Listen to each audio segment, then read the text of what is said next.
Boa noite, boa noite, boa noite. Gente, quem estiver em pé, já foram solicitadas novas cadeiras, o pessoal já está providenciando. Queria agradecer a presença dos alunos de jornalismo, também tem alunos de publicidade, curso em relações públicas, também estão aqui. Agradecer a presença dos professores e chamar já aqui para frente, já que não tem cadeira nem para descansar um pouquinho. Primeiro chamar o professor Olímpio Cruz, o responsável pela vinda pelo jornalista Luiz Nassif aqui.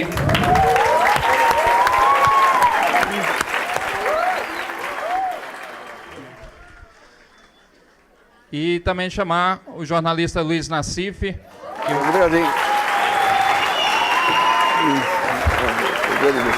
Eu queria que vocês já tomassem seus lugares. A dinâmica, gente, o professor Olímpio vai coordenar e o jornalista Luiz Nassif vai fazer uma palestra sobre o caso Veja. A maioria dos alunos aqui do jornalismo já receberam e-mails com o dossiê todo, com todos os 19 capítulos, já foram disponibilizados para você. O capítulo 20, segundo resposta que está no blog do Luiz Nassif hoje, se tudo der certo, final de semana devemos ter novidades. Então, para aqueles que não tiveram acesso, www.luiznassif com dois S's no nassif.com.br. Lá vocês vão ter todo o conteúdo no caso Veja, mas isso o próprio Luiz vai poder passar. Então, queria agradecer mais uma vez a presença de todos. Fico muito feliz de ver esse auditório cheio. E também alunos da UNB, que eu já tive contato ali na porta do auditório, e jornalistas que ligaram. Assim que o Luiz Nassif colocou hoje, que estaria vindo para Brasília, durante o dia todo foram telefonemas de pessoas querendo ter a possibilidade de assistir aqui a palestra, que vai ser gravada, e vamos disponibilizar também no site para que todos possam ter acesso. Obrigado, Luiz. Obrigado, Olímpio. Pessoal, boa noite. Vou passar o microfone aqui para o jornalista Luiz Nassif, agradecer a presença de todos. Aos meus alunos que fizeram provas sobre isso, não se preocupem, não vou mais cobrar uma prova sobre o mesmo assunto, mas aí vocês vão ter oportunidade de tirar as dúvidas agora com o autor do caso Veja. Bom, é um prazer estar aqui em Brasília conversando com vocês. Quando o Olímpio me sugeriu aqui vir conversar, vim com todo prazer. Só faltou acertar a agenda mesmo, porque o único problema da série Veja é o tempo que toma e mais os processos que destacam e essas coisas banais aí que acabam com o tempo disponível, né? Deixa eu tentar citar um pouquinho. Aliás, só uma sugestão. Quem entrar no blog hoje, eu guardei eu coloquei lá em um dos posts, eu coloquei um link para um livro que eu lancei em 2003, ou 2004, não lembro. O Jornalismo dos anos 90. Esse livro, eu historio, digamos, de 18 a 20 temas que foram explorados pela mídia nos anos 90, em cima do chamado efeito manada. Aquilo, você define um culpado de cara, em qualquer episódio que ocorre, daí vai todo mundo atrás, enfatiza aqueles aspectos irrelevantes que são a favor da sua tese, tudo que for aspecto que for contra a sua tese você esconde, e daí, depois de algum tempo, esse tema se esvazia porque é falso. Então tem vários episódios que eu narro lá, desde a escola básica, que é um caso clássico já, com caso Babodega e outros mais. Desde os anos 90, quando eu voltei para a Folha, em 91, a minha coluna eu tentei jogar sempre no contrapé.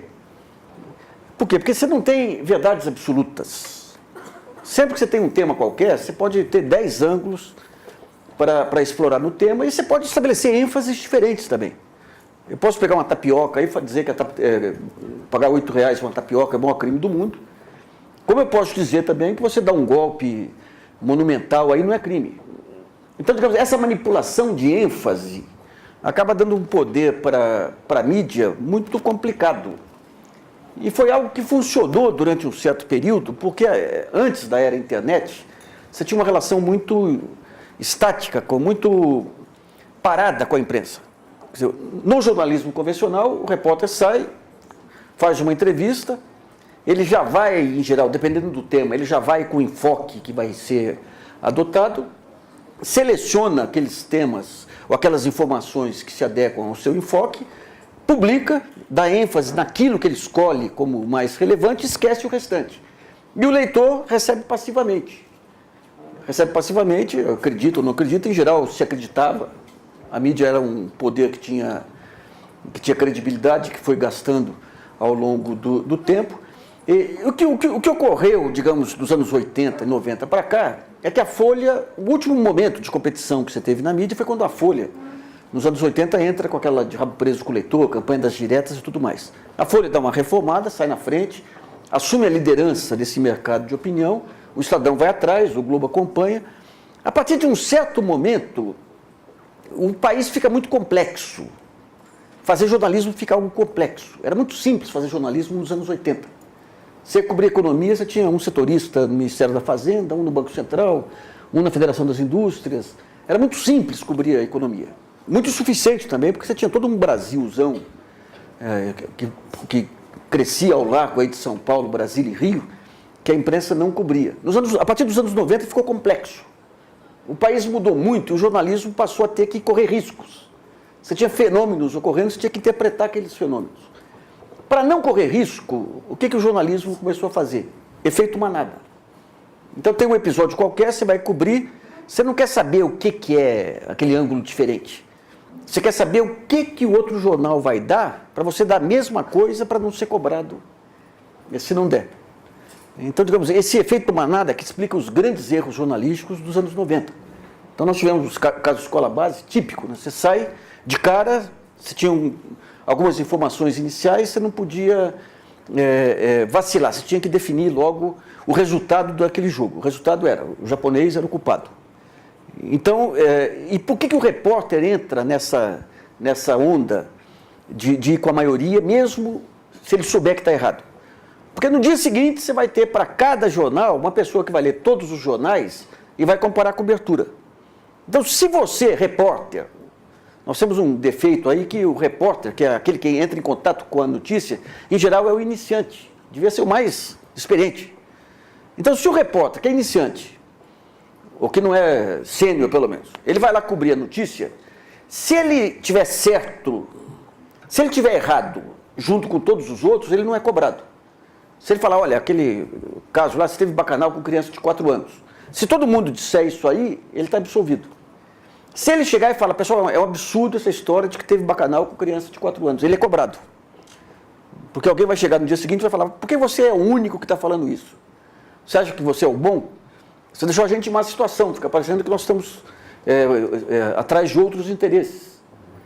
Então é isso que permitiu ao longo dos anos 90 todo um processo de manipulação de escândalos, que teve alguns momentos aí, áureos aí, com o caso Chico Lopes, caso dos precatórios aí, a CPI dos precatórios, caso do C. Caimã e tantos outros aí que envergonharam a imprensa nesse período. Um ponto importante para entender as distorções da imprensa é o seguinte, quando você pega países desenvolvidos, Estados Unidos, Inglaterra, você tem 2 tipos de jornalismo bem distintos.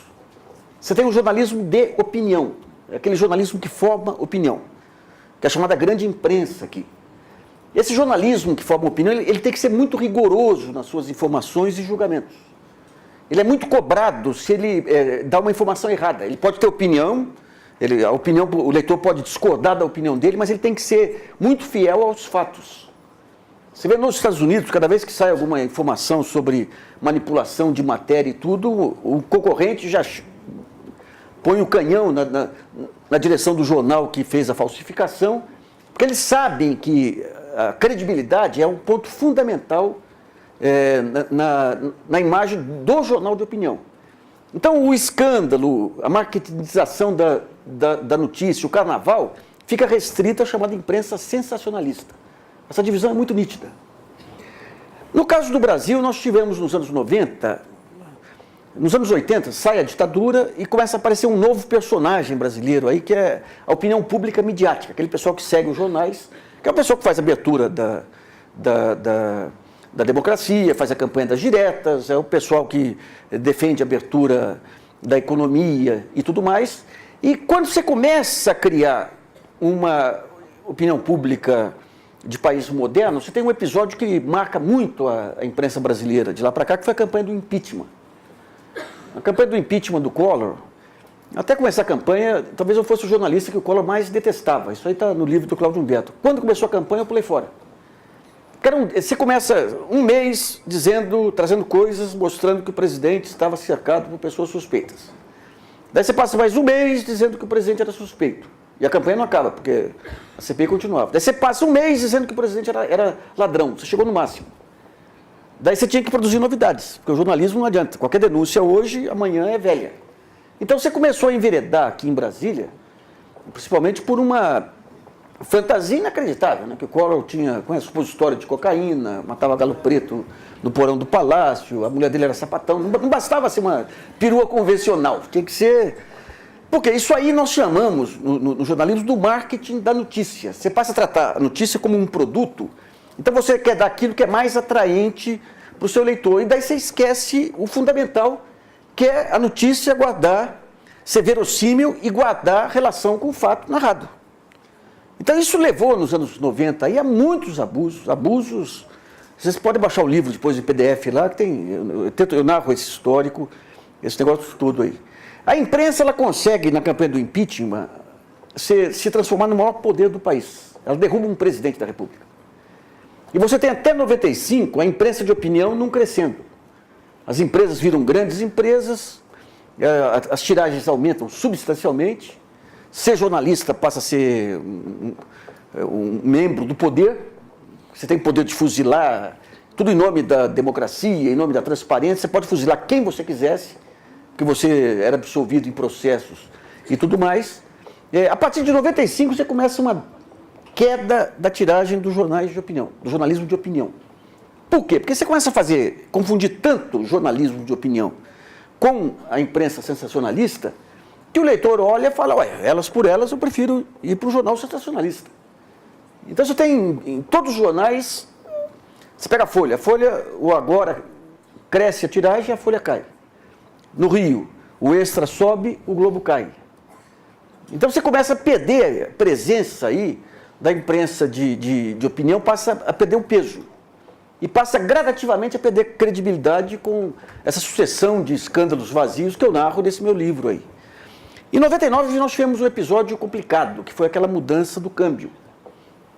Muda o câmbio, as empresas entram em muitas dificuldades. Ao mesmo tempo que você estava tendo mudanças fundamentais na mídia, mundialmente. A entrada de novas tecnologias, essa mistura dos grupos de mídia, de entretenimento com mídia, as empresas de telefonia entrando nesse jogo. A tal da convergência digital bagunça a cabeça completamente dos nossos grupos de mídia. Porque apesar deles defenderem ferreamente a questão da competição e livre mercado, é o setor mais anacrônico que você tem hoje na economia. É um setor que não foi exposto à competição. É um setor cartelizado. Você pega 10, 12 anos, 13 anos, você tem lá aqueles mesmos jornais, mesmas revistas, a mesma emissora de televisão, sem estar submetido a uma competição. Então eles gostam muito de falar, com razão também, daquele tempo da reserva de mercado, esses industriais que só querem saber de uma mata, mas o setor de comunicação ficou um setor fechado, sem competição, não souberam competir. Então, quando começou a mudança tecnológica, começaram a entrar outros grupos. Mundialmente, você tem lá CNN fechando com um estúdio, todo aquele modelo que você tinha de concentração, entretenimento, jornalismo e tudo mais, o pessoal que perdeu o rumo. E quando você entrou na era de internet e tudo mais, como eles não estavam acostumados com competição, não souberam como se comportar nesse modelo. E estavam ruins das pernas por conta da mudança cambial que deixou todo mundo com um endividamento muito grande. É ali que começa, digamos, uma segunda etapa da deterioração da mídia que se acentua nos últimos anos. Esse meu livro, Jornalismo dos anos 90, eu narro tudo lá e termino relativamente otimista. Eu achava, não, agora a opinião pública vai ficar mais precavida, vai obrigar, o consumidor vai obrigar os jornais a se voltarem para a objetividade jornalística e tudo mais aí. Isso não ocorreu. você continua a ter uma desagregação muito grande no padrão jornalístico, por conta da crise e por conta de não saber como se colocar. Então, por exemplo, num certo momento, surgem os âncoras de rádio e televisão, competindo nesse mercado de opinião. O que os jornais e revistas fazem? Passam a usar, os colunistas passam a atuar que nem âncoras. Ou seja, eu não vim aqui para explicar, eu vim aqui para ficar solidário com o leitor, me indignando como leitor. Então, se o leitor está indignado com um negócio qualquer, você cata os jornais, diariamente você tem festivais aí de catarse, de indignação, que é um besterol.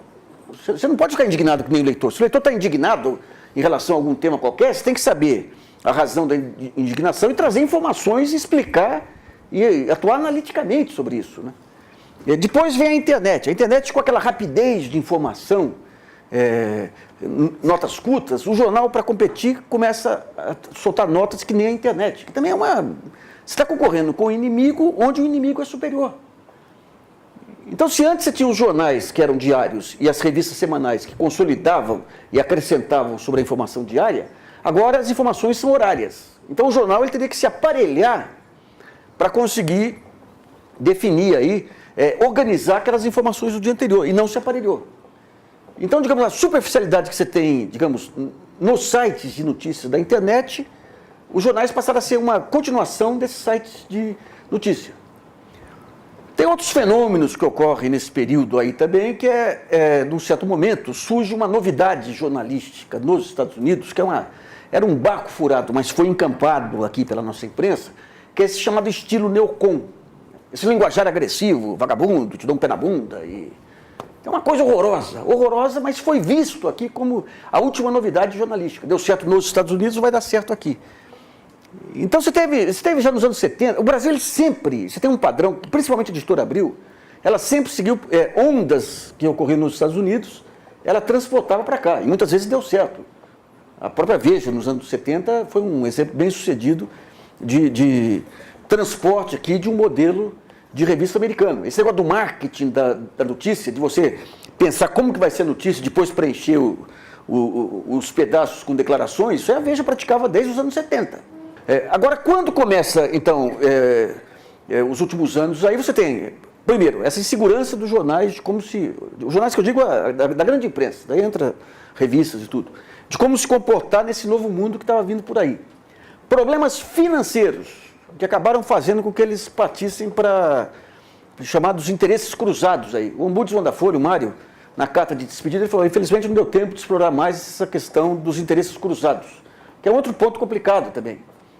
É um outro ponto complicado, porque os jornais, para competir nesse ambiente, ele tem que abrir, se associar a bancos de investimento, fazer IPOs para cá e para lá, e acaba abrindo a guarda para aquilo que é a essência, digamos, do seu negócio, que é o produto jornalístico. E nós tivemos também, a partir de um certo momento, com essa linguagem neocon, tem a eleição do Lula, que acaba provocando, num certo momento, um ressentimento muito grande da classe média. Um ressentimento até justificável, por duas razões. A classe média nossa, de um lado, de um tempo para cá, ela começou, nesses 15 anos, 20 aí de economia estagnada, você começou a ter uma queda financeira sensível. Outro dia a gente estava conversando em casa lá, com os cunhados e tudo lá, a gente com 19, 20 anos, você queria trabalhar e sair de casa. Hoje os filhos ficam até 25, 26, 27 anos. Por quê? Porque não tem mercado de trabalho. Então, de um lado, a classe média, ela começou a se sentir que estava caindo financeiramente. E de outro lado tem um fenômeno muito importante, que é a ascensão da classe D.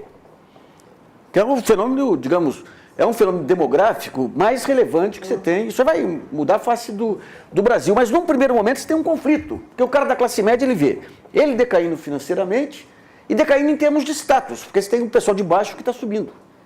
Então ele fica desorientado, e quando fica desorientado, ele quer encontrar um inimigo. Esse tipo de fenômeno já ocorreu em proporção muito pior na Europa, nos anos 20, 30, que resultou no nazismo, fascismo, toda aquela loucura que foi naquele período. Eu não estou querendo comparar a dimensão do que ocorreu lá com o que está ocorrendo aqui. Mas o fenômeno, a base do fenômeno é o mesmo. Então eu tenho que arrumar um inimigo. Quem é o inimigo? O Lula é eleito, comete aquele monte de abusos que a gente viu nos primeiros anos de governo Lula, todos aqueles problemas que ocorreram, de deslumbramento do pessoal que chegava, isso aí consolidou na classe média uma bronca muito grande em relação ao governo. Daí surgem alguns jornalistas que captam essa bronca e começam com essa linguagem chula dos neocons, começam a descer o cacete de uma forma muito agressiva. E isso tem repercussão. Quando tem repercussão, alguns jornais e revistas, a Veja principalmente, acham esse aqui é o meu caminho. E começa numa escalada de agressividade complicada. Dessa escalada, num certo momento, participam outros jornais. Você tem um pacto que você nunca teve antes na imprensa brasileira. Nos anos 90, se acontecesse alguma coisa com a Veja, a Folha cutucava, se acontecesse com o Globo, a Folha cutucava e vice-versa. Então a imprensa, a Folha exercia um papel muito importante de equilíbrio, digamos, desse poder da imprensa. Quando começa, digamos, a campanha do mensalão e tudo mais, a imprensa percebe num certo momento, percebe de uma forma ilusória que podia derrubar o governo. E daí vem aqueles sonhos, se eu derrubo o governo, eu resolvo todos os meus problemas, porque eu volto aos tempos de glória dos anos 90, os tempos do impeachment, volto a ser influente, volto a ser isso e aquilo, e começa uma guerra sem quartel, em que você fecha um pacto tácito entre a imprensa, o governo dando motivos, obviamente, e muita coisa sendo inventada, e quando você cria esse clima de macartismo, você passa a ter um poder fantástico, e é aí que a Veja entra e derrapa de vez. A Veja já tem uma tradição de criação de matérias, de factórios muito antiga. A Veja, você tem um caso famoso aí do Boi Mate, que está completando até 25 anos agora esse mês. O Boi Mate foi a maior barriga da história da imprensa brasileira, né? Uma notícia que saiu de 1º de abril numa revista científica, falando que houve um cruzamento de boi com tomate na Universidade de Hamburgo pelo cientista Dr. McDonald's, e dava uma carne que já vinha com tempero de tomate, ótima para hambúrguer, essas coisas todas aí. Né? Isso aí, aliás, quem entrou nessa foi o atual diretor de redação, o Eurípides Alcântara. Ele pegou a matéria, falou, nossa, matéria fantástica. Daí mandou o departamento de arte desenhar um boizinho, mais um tomate, e criou o Boi Mate. Daí ele ligou lá para o correspondente da Alemanha, que era um sujeito muito rigoroso, falou, queria que você repercutisse isso. Ele falou, isso, eu acho que não é sério, não é certo isso aí. Você não é pago para pensar, você é pago para cumprir a pauta. Daí pegou um repórter para repercutir junto a um professor da USP, de biologia da USP. E o repórter vai com a incumbência de trazer ele não vai para apurar se é verdade ou não. Esse que é o padrão Veja. Ele vai com a incumbência de pegar uma frase que ajudasse a completar aquela matéria. Daí chega para o professor e fala, professor, o que o senhor acha aí do cruzamento de boi com tomate? O professor fala, é impossível. E o repórter fala, o que eu vou fazer? Eu tenho que levar a frase para lá. Né? Mas, professor, suponhamos que fosse possível. E o professor falou, se fosse possível, seria a maior revolução da história da genética. Daí sai a matéria dizendo, segundo o professor X, é a maior revolução da história da genética. Então, digamos, esse padrão de você cria aquilo, você pega um produto e fala, o que dá impacto? Isso. E daí eu vou pegar frases simplesmente para preencher aquilo que eu quero, e eu não vou pegar nada que atrapalhe o que eu pensei previamente, porque o produto que eu estou oferecendo é esse.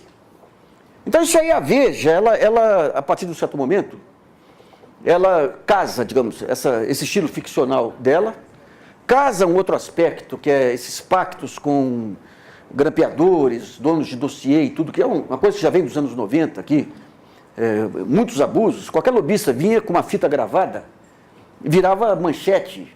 É uma coisa maluca. Se você pegasse alguém e declarasse em juízo determinado fato, não dava notícia. Mas se viesse num grampo, já ganhava, é como se fosse verdade. Então, a Veja casou esses pontos, ela descobriu essa linguagem neocon, essa agressividade desmedida, e tem um outro aspecto da Veja que gradativamente, cada diretor de redação, desde os anos 80, que substituía o anterior, era inferior ao anterior. Então, quando ela pega no meio desse terremoto, ela consegue assimilar, digamos, ser o porta-voz dessa bronca contra o governo Lula. A partir da bronca, ela cria um macartismo com ataques a todo mundo que chegasse perto. Um pessoal que assume uma publicação de 1 milhão de exemplares. Se algum jornalista criticar, atira nele. Se o Observatório da Imprensa criticar, atira nele. E começa com demonstrações de força inacreditáveis. A Maria Rita não quer dar entrevista exclusiva para a gente. Então faz uma matéria chamando ela de filha da Elis e dizer que ela tem um mensalinho da Maria Rita porque deu um iPod para jornalista, pararé. Eu tenho bronca com o Zé Miguel Wisnik, então diga aí que ele é um ala sem alça, isso aqui. Uma coisa inacreditável. Algo que vocês vão aprender na profissão de vocês é o seguinte, sempre que alguém dá demonstração de força, esse sujeito fica fragilizado na hora. O Dirceu caiu quando ele demonstrou que ele era forte. O Sérgio Mota levou muito tiro quando o pessoal descobriu que ele era muito forte. Dentro do ambiente democrático, e dentro com as instituições funcionando e com a mídia funcionando, quando alguém começa a exorbitar, mostrar prepotência e arrogância, ele vira alvo. Isso ocorreu com o Collor. O Collor caiu muito mais por aquela postura dele lá do que por outras coisas. O próprio Fernando Henrique, grande parte da resistência que a opinião pública tinha ao Fernando Henrique era aquela postura dele imperial, de o país internacional e os adeptos da fracassomania. A Veja achou que seria sempre estilingue. Ela não percebeu que, a partir de um certo momento, essas demonstrações de poder absurdas iam criar uma resistência enorme em todo mundo. E, por alguma razão, perdeu o controle da Veja. Porque os abusos que foram cometidos nesse período, as demonstrações de poder, os ataques a pessoas, artigos que você via nitidamente que tinha uma conotação de tomar partido em disputas comerciais e tudo mais, mostrou que ela não tinha mais nenhum filtro. Ela se achava acima do bem e do mal, achava que poderia derrubar o presidente e poder atirar em quem chegasse perto. Né? Então foi dentro desse quadro aí que eu comecei. Eu estava na Folha de São Paulo, eu recebi num certo momento aí do mensalão, eu fiz um conjunto de colunas mostrando que o Daniel Dantas era um dos financiadores do mensalão e tudo mais, daí eu recebi um tiro da Veja. Na época eu não entendi nada, a virulência do tiro, aquele negócio todo. Aí deu para perceber que tinha alguma coisa fora de eixo lá. Daí eu saí da Folha alguns 6 meses, 5 meses depois, vim para os blogs e daí você descobre um outro mundo. Você descobre um outro mundo que os jornais não se deram conta. Ou seja, você faz um pacto entre os jornais e você acha o seguinte, nada do que nós demos vai acontecer. Tinha um lema de uma antiga revista aqui, aconteceu, virou manchete. Você tem um lema da imprensa, o seguinte, se não virou manchete, não aconteceu.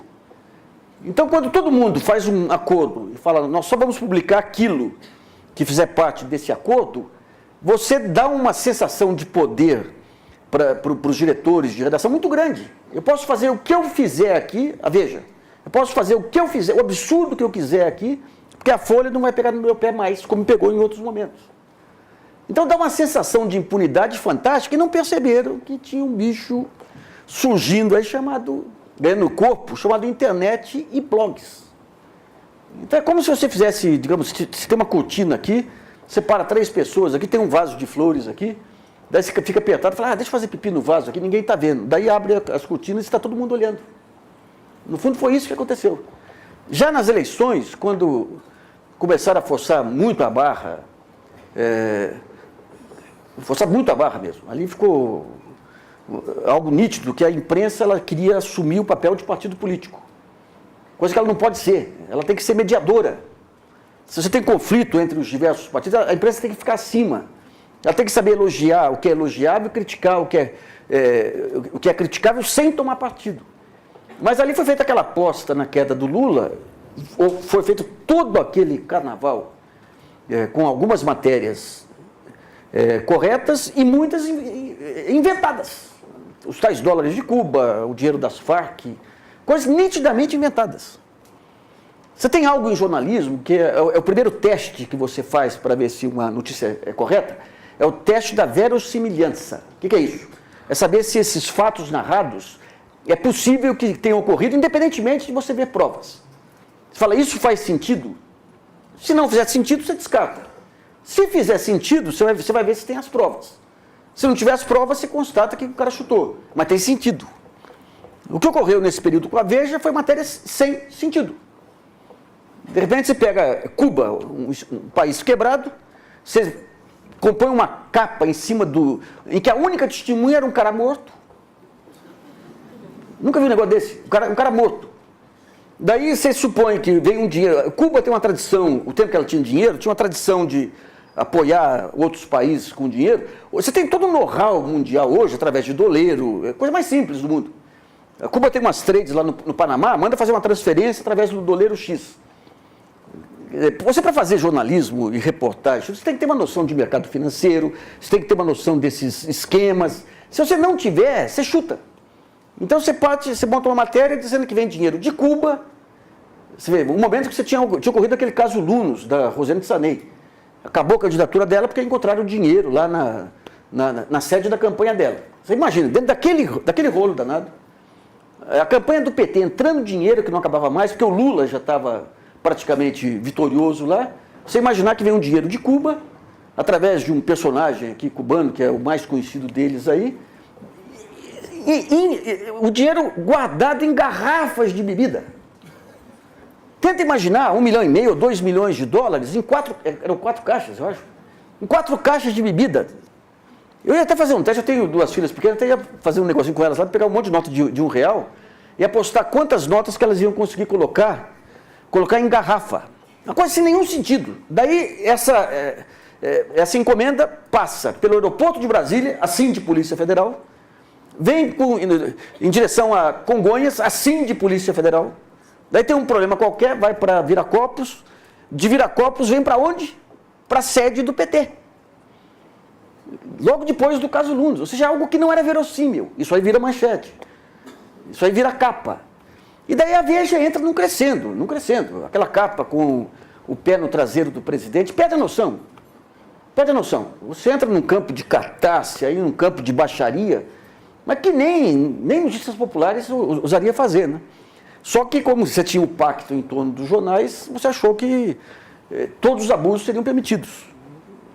Para o meu aliado eu permito tudo, né? Bom, era esse o clima que tinha quando eu resolvi escrever essa série sobre a Veja.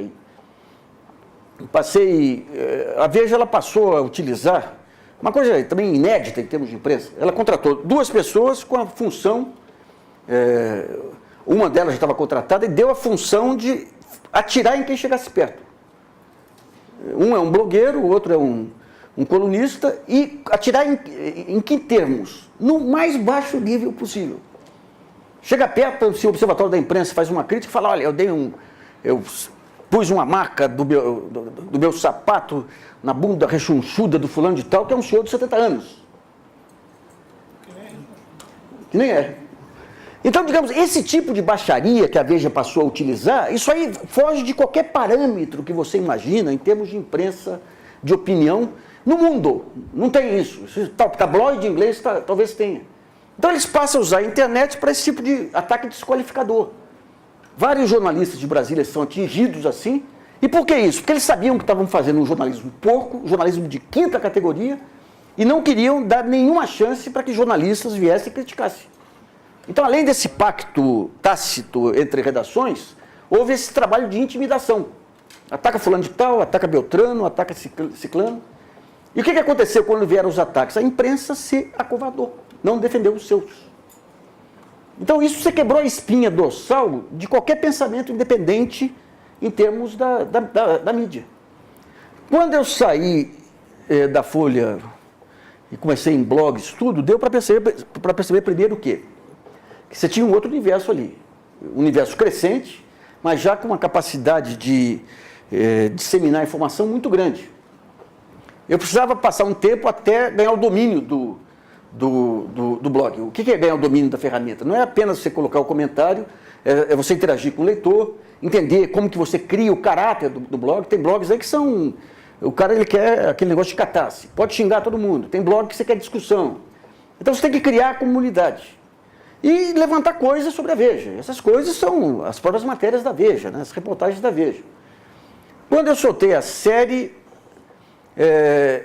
A Veja, em 8 meses, um outro ponto que eu fiz foi pegar minha família e acostumar, tentar preparar elas para as baixarias que a Veja ia cometer.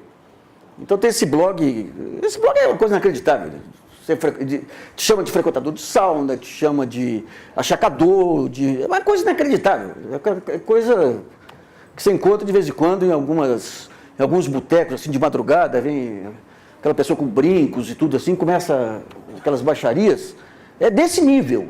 Daí catei a minha mulher, catei minhas filhas mais velhas, as mais novas, felizmente, não entendem direito isso, e falei, olha, pode começar a acostumar, porque a hora que começar a série, a baixaria vai ser desse nível.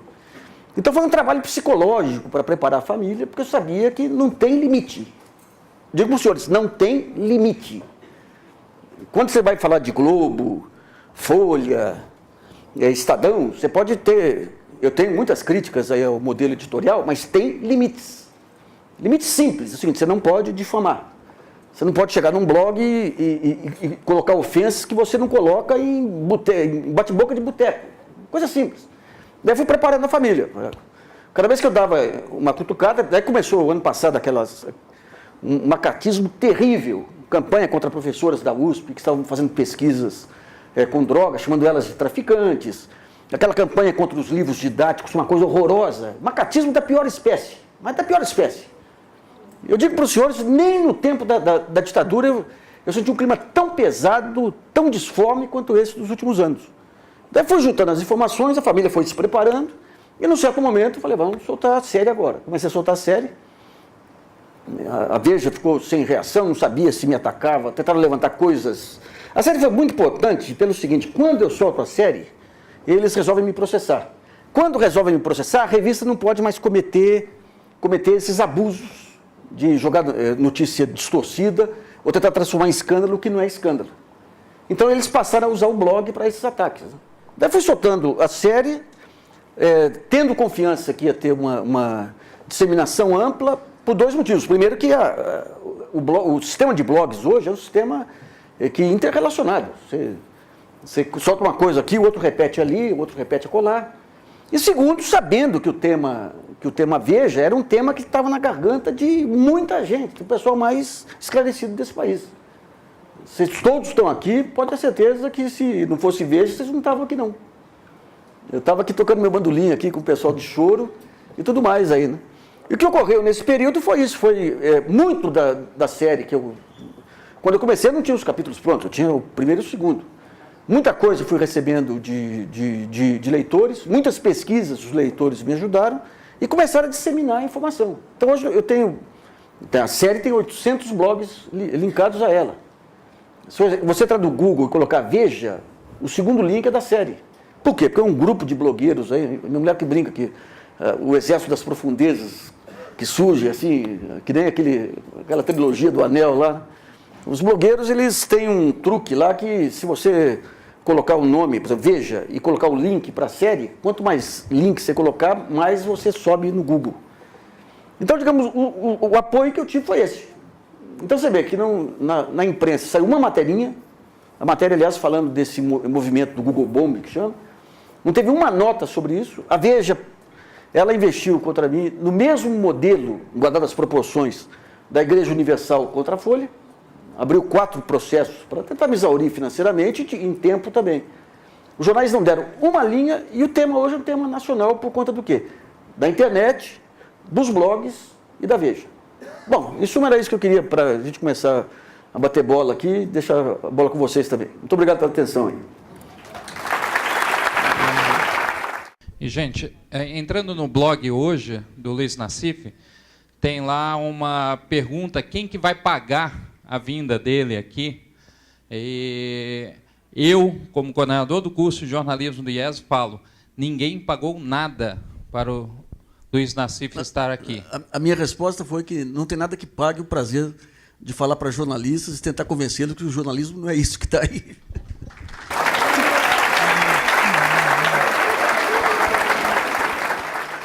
Então, eu queria as pessoas, como só tem um microfone, para não ficar correndo e ser uma pergunta de cada vez, as pessoas que quiserem fazer pergunta, ficarem aqui do lado, vamos fazer bloco de 3, pode ser, Luiz? Pode. Em bloco de 3 perguntas. Oi, eu sou a Maria Carolina, do 4º semestre. Você fala em alguns capítulos do caso Veja da manipulação de dossiês, de fontes meio questionáveis. Eu queria saber o seu posicionamento sobre esse último dossiê que a Veja publicou, da Dilma. Qual é... Isso é um factoide, né? Um factoide, desde o primeiro momento. Como você tem essa questão desse passionalismo, então, todo mundo da imprensa embacou com uma questão de espírito de corpo e de sobrevivência também. A pessoa que melhor escreveu sobre a falta de consistência dessa lista de compras aí foi o Mário Magalhães, que é o ombudsman da Folha, né? Então, o que você... Que era o ombudsman da Folha, acabou saindo aí, que era um ótimo ombudsman aí, né? Então, o que você tem? Você solta... A Veja, ela recebe uma planilha com um conjunto de despesas do Álvaro Dias. Entra muito aí o conhecimento e a intuição que você tem sobre pessoas. Se fosse em outros tempos, a Casa Civil fala, não, o Dirceu pode ter amado algum negócio desse. A Dilma Rousseff, ela foge de rolo que nem o Diabo da Cruz. Você tinha algo da revista Veja, você vê 19 capítulos, que eu nem tinha contado. Grande parte dos capítulos mostrando que ela manipula. Ela pega dossiês, ela não é criteriosa para dossiês. De repente você pega uma lista que não tem nada que comprometa, mas nada que comprometa o governo anterior, mas nada. E joga como se fosse uma chantagem. A chantagem para quê? Para não ter uma CPI que está saindo. Então, o conjunto de fatores que você tinha cercando essa planilha era totalmente inconsistente. E tanto era inconsistente que a Veja voltou com uma repercussão lá sem dar um dado a mais, e essa semana aí ela termina essa cobertura aí sem dar um dado a mais. Sabe? Então, agora, nesse factório, todo mundo mergulhou. Então, hoje você criou um clima de guerra suicida. Porque sai desse dossiê, o tal do dossiê aí, entra no caso da demissão do âncora da Radiobras, daí entra no caso do ministro, que é do PP, que fala que você tem que fazer política com obras. Ué, você não vai fazer política com obras, você vai fazer com quem? Então é muito complicado. Criou um clima, e é um clima passional. Outro dia, não sei se é verdade, mas um leitor entrou no blog, antes de ontem, falou, eu vi na CBN lá, o fulano de tal, que é um cara preparado, dizendo que esse caso da Radiobras é o pior escândalo do governo Lula. Eu falei, mas, gente, você lembra aquela história do Joãozinho, que contava um monte de trololó, daí quando ele vai se afogar, ninguém acredita nele? Eu pergunto o seguinte, a hora que tiver realmente, digamos que haja uma ameaça à democracia, digamos que o Lula vire a cabeça e resolva virar um ditador.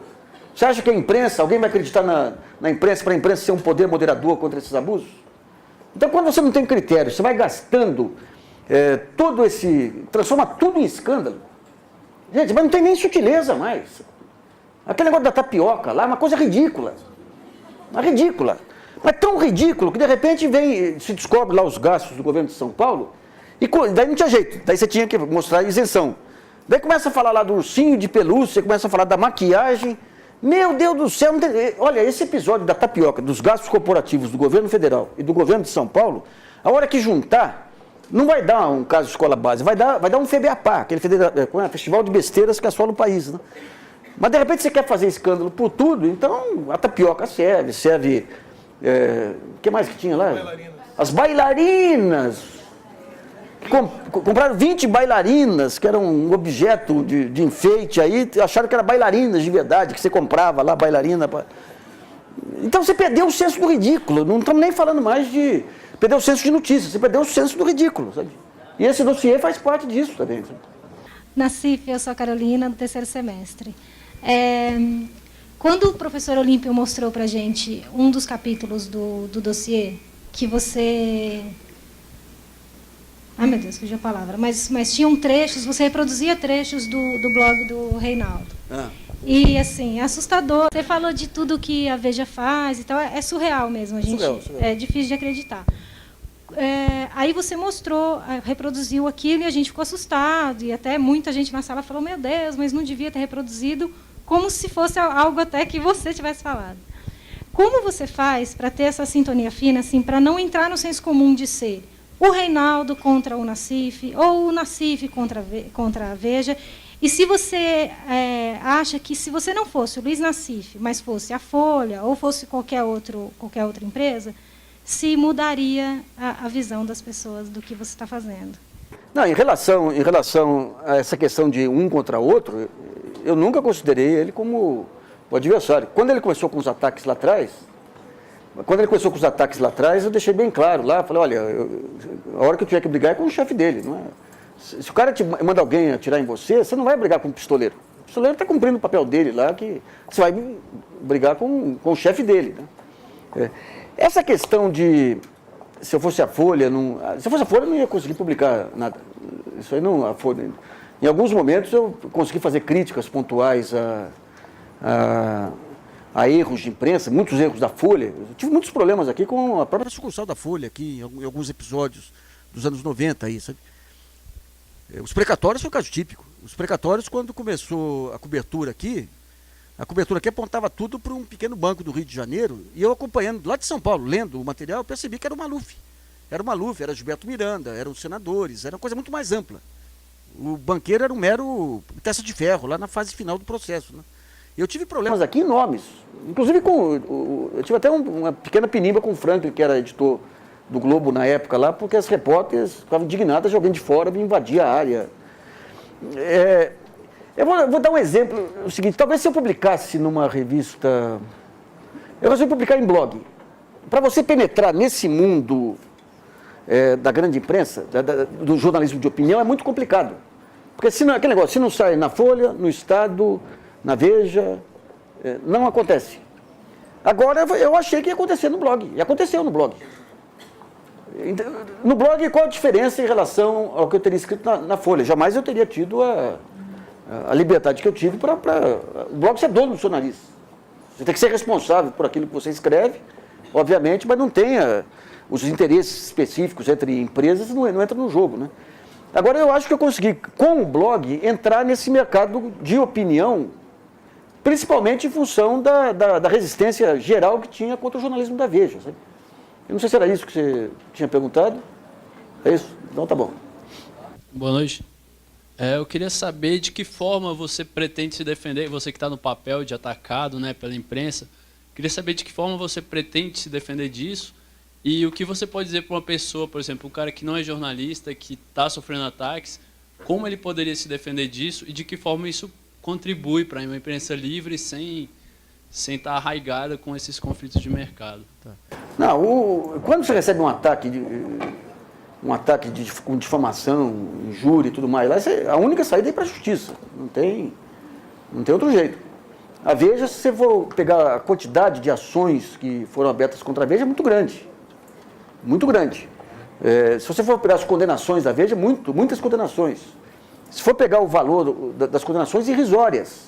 Tem uma entrevista do Roberto Tivita que ele deu para aquele jornalista e companhia lá, onde ele analisa a relação custo-benefício, sabe? Não, os advogados estão agora orientando para o pessoal. Você não estava orientando para ser menos injurioso ou calunioso. Estava orientando para fazer de tal jeito que não ficasse tão suscetível às ações, né? Então, digamos, eles entraram com uma ação, é um direito deles. Só que o que eles fizeram foi o que a Universal fez com a Folha. Entraram com 4 ações. Cada ação tem um custo. Você tem que pagar o advogado na entrada, na saída, você leva tempo para você juntar.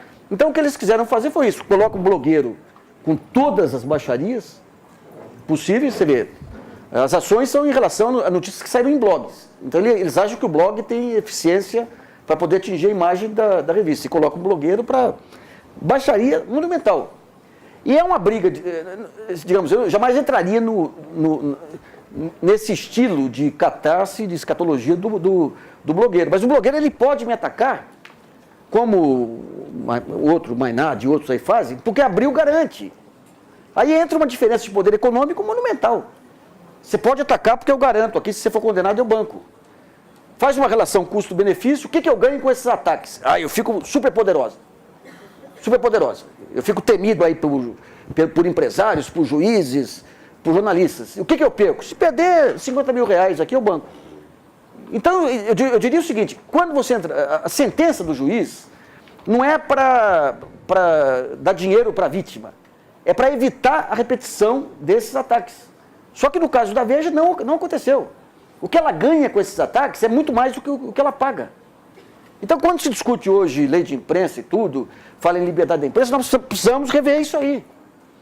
Você tem uma coisa que é a liberdade de imprensa frente aos poderes e tudo mais, mas você tem outra coisa que são os abusos da imprensa frente às pessoas físicas. Como é que fica?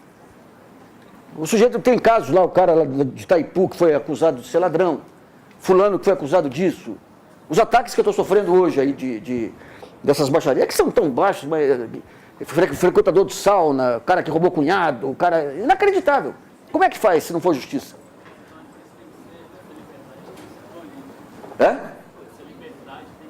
A justiça tem que estabelecer esse limite. Agora, se eu sou tão poderoso, eu, revista Veja, que eu intimido os juízes. Se eu faço uma denúncia furada contra o presidente do Tribunal X, lá só para intimidá-lo, como é que fica? Então você vê que a imprensa hoje, a Veja, o papel que ela se coloca hoje, é como um poder acima dos poderes. Por exemplo, ela quando começou a ameaça dessa CPI da Veja aí, que nem eu acho que seja o caminho. O que ela fez? Ela fez uma capa supostamente defendendo o Supremo Tribunal Federal, sobre os grampos do Supremo, que era uma capa manipulada, era um cozidão. Era um cozidão. Então é o seguinte, se eu não tenho limite para atingir, eu posso atingir quem eu quiser, eu posso fazer campanha sistemática, posso mentir, porque as sentenças não me afetam financeiramente. Os outros jornais não têm coragem, não têm caráter para poder denunciar os abusos que eu faço. Os outros jornalistas estão intimidados, porque se eu atacá-los, os seus jornais não vão defendê-los. Então eu fico com o poder de matar. Quem vai segurar isso aí? Tem que ser o poder judiciário, mas tem que ser multas aí proporcionais à capacidade financeira da empresa, senão não desestimula. Continuam os abusos. Né? Queria agradecer também a presença do pessoal de cinema e mídias digitais, que eu não tinha falado no início. Eu sou a Alana, do 3º semestre de jornalismo. Eu queria perguntar o seguinte, na sua entrevista da Fórum, você termina a entrevista dizendo o seguinte: e eu faço uma aposta com vocês aqui, até o fim do ano, Eurípides Alcântara e Mário Sabino não serão mais diretores da Veja. Assim, até onde eu estou acompanhando, a Veja ainda não se manifestou em relação ao caso. A única manifestação é do Diogo Mainardi e do Reinaldo Azevedo no blog. E eu queria saber por que você afirmou isso, assim. Olha, é uma aposta que eu estou fazendo na inteligência da Abril e do Roberto Tivita. Se eu perder a aposta, não é problema meu, né? Porque é impossível, depois de ver tudo que foi feito lá, depois de ver, se mantiver, só pode dizer 2 palavrinhas: bem feito. Só passar aqui, a entrevista citada, essa de capa da Caros Amigos, e também a revista Fórum, também a reportagem de capa sobre o caso Veja. Dilson. Boa noite, é um prazer poder conversar com você hoje à noite. Meu nome é Dilson, sou do 3º semestre de jornalismo. Essa noite você não, se eu não me engano, você não falou sobre o Ali Camel, mas no blog a gente lê sobre ele. Então esse tripé do Ali Camel pela Globo, Veja, com Reinaldo Azevedo e o Otavinho na Folha, se isso soa assim como uma conspiração já planejada, ou se isso é uma coisa que ocorre fora disso. Outra coisa é com relação a essa defesa jornalística, porque, de um lado, eu estou vendo eles 3, né? E não estou vendo ninguém do lado de cá, que seria do seu lado. A única defesa que eu vi antes de saber do assunto foi uma com Juca Kfouri na CBN e o Observatório da Imprensa. Deixa eu colocar, não tem, na verdade não é uma conspiração. O que você teve, no certo momento, uma outra característica aí desses últimos anos, é que como as empresas jornalísticas ficaram muito complexas e tiveram muitos problemas, houve uma delegação de poderes para uma nova geração de dirigentes que chegaram aí. E aí calhou você criar uma panelinha. Eu não colocaria o Otávio nisso, mas eu colocaria o Sabino, obviamente, o Camel. Você tem um pessoal, novos colunistas que surgem aí, muito pessoal de Ipanema. Eu brinco que Ipanema, porque desde os tempos do Pasquim, você tem aqueles esquemas de panelinha que não tem cor política. Você vai para cá ou vai para lá de acordo com as circunstâncias, né? E daí eles entraram num processo de autolovação que eu nunca vi coisa igual. Você cata os artigos do Camel, o Camel elogia Mainardi, que elogia Sabino, que elogia isso, que elogia aquilo. Eu nunca vi coisa igual. Isso aí você tinha alguns princípios básicos. É o seguinte: se eu tenho um espaço aqui, eu não posso usar para autopromoção e não posso fazer essas barganhas de promoção. Então, quando você pega a Veja, por exemplo, a Veja fez artigos, mas destruindo, achando que destruía, né? O Silvano Santiago e o Davi Arrigussi, 2 dos maiores críticos brasileiros. Fez esculhambando o Zé Miguel Wisnik. Você pega todos os grandes intelectuais, eles esculhambando. E quem são os gênios intelectuais que existem agora? O Ali Camel.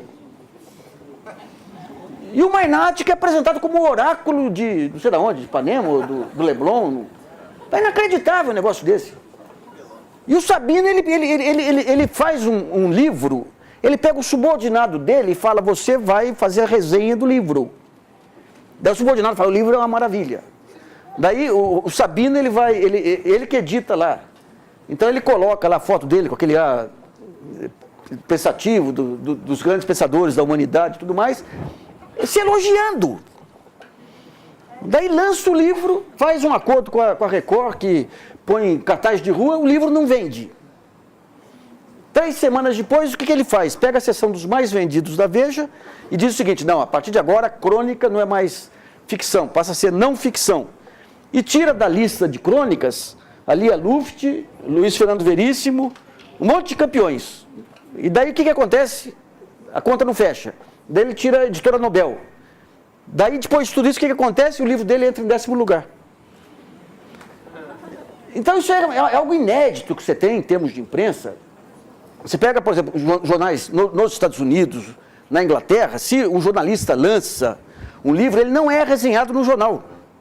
Ele não é resenhado para que o leitor não ache que haja algum benefício. Ali não, o cara dá para o subordinado fazer a resenha. Depois sai o livro do Camus e fala, o Camus é um gênio, o último gênio da humanidade, pararé. Daí repercute no outro blog, daí o outro fala daqui.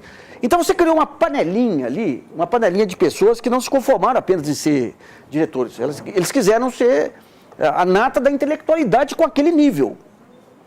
Então esse é um outro aspecto também que foi extremamente chocante desse deslumbramento com o poder. Por exemplo, o Camus, ele escreve um negócio qualquer, descendo o cacete lá no Globo. Daí o presidente, contra o Bolsa Família, o programa mais bem sucedido em termos sociais que você tem hoje aí.